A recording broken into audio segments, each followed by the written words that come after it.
Welcome to Eccleston Piano Teacher. This is a short video looking at why it's a really good idea to acquire a dehumidifier in order to keep your piano, which you may well have spent thousands of pounds on, to keep it in good working order.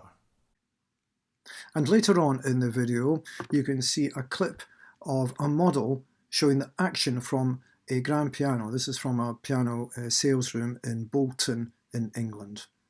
So with the piano in good working order and the moving wooden parts not having swollen, this is what will happen. Now see, the key goes back up to what we might call the rest position. However, if within the piano, inside, there are wooden parts that have absorbed too much moisture from the atmosphere, this is what will happen. The key will go down, but it won't come fully back up. And potentially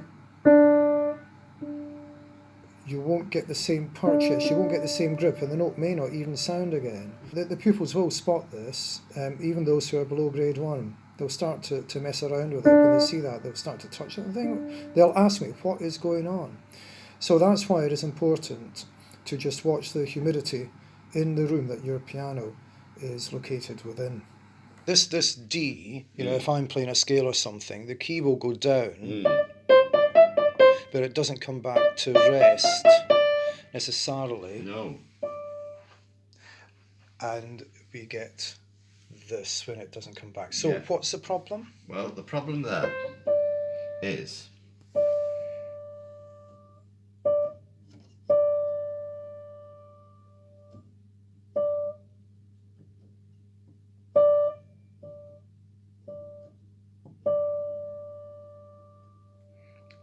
there's two little problems there. There's the key bushing, which is a little bit tight, but not significantly. But it's sticking. It's happened before. It's a sticking centre. Yeah. And what we can do is just pop a bit of Protec on it. So what's this solution called? It's called Protec,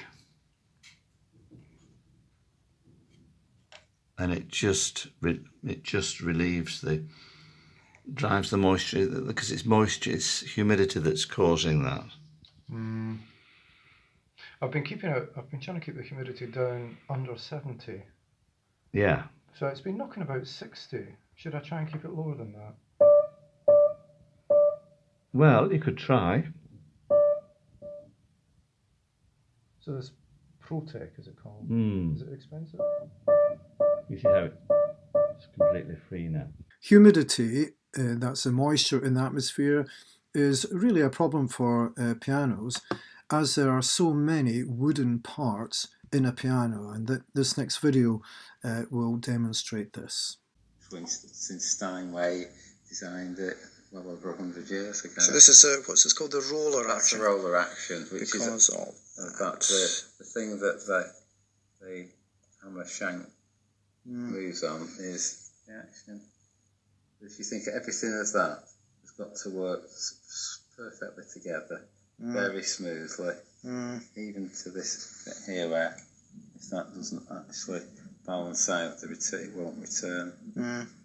So there's about 100 parts in that one key. So if you multiply that up by 88 notes, so you've got about 8,500 moving parts that move in a grand action.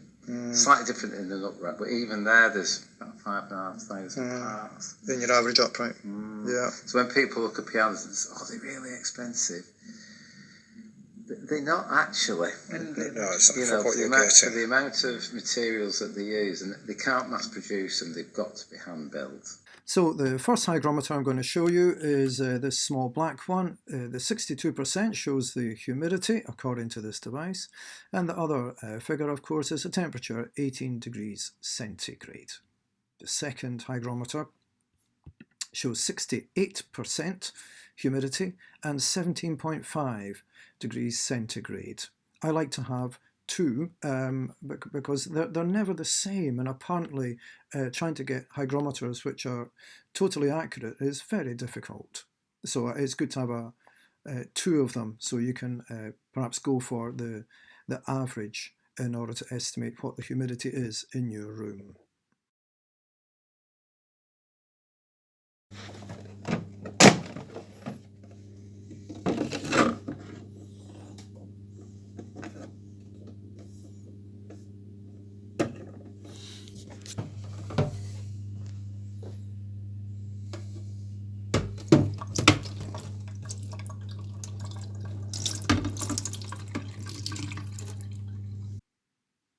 You really want to make sure the humidity does not go above 70%. So if it's around 55 or 60%, that's okay. But ideally, you don't want it strain above 65. That's okay. But if it's consistently 70% or above, then in time you will get sticky keys.